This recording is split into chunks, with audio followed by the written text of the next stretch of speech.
So of course, a lot of us probably heard about in the Gambia how there's sex tourism there and all of this, and I knew full about all of it before I arrived there, and I'm very aware of the media.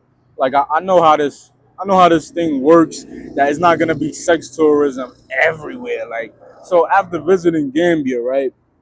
Me, I'm Muslim, so I automatically incorporate into the Muslim community first by meeting talking to a good Muslim brother upon the Sunnah online, and then I stay with him in Busambala for my stay. And so this is how it goes with the sex tourism thing.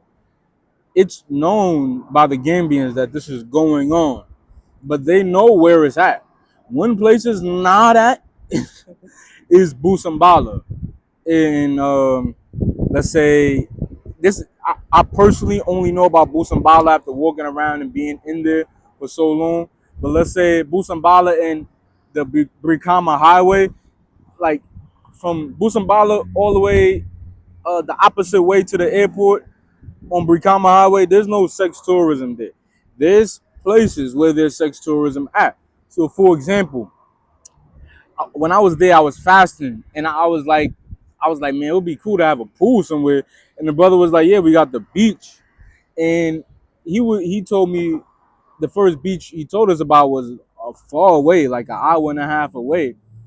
And I'm like, bro, it's a beach like 20 minutes away. Why would we go there? And he's like, nah, this is not. You don't want to go here as a Muslim because this is where these things.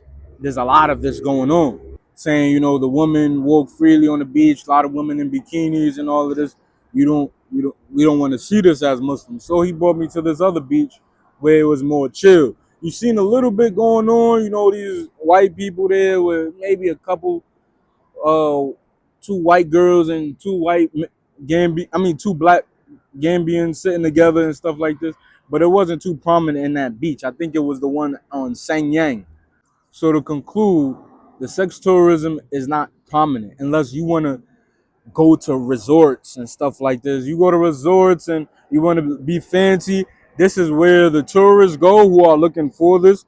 So likely you will see this type of thing. So, but the Gambians, they know where that's happening at, and they know not to go over there. So like the video, subscribe if you want, man. I'm doing these short form videos until I get a little bit more likes and subscribers. Then I go back to the long form videos for the people with the YouTube premium membership to listen to while they at work.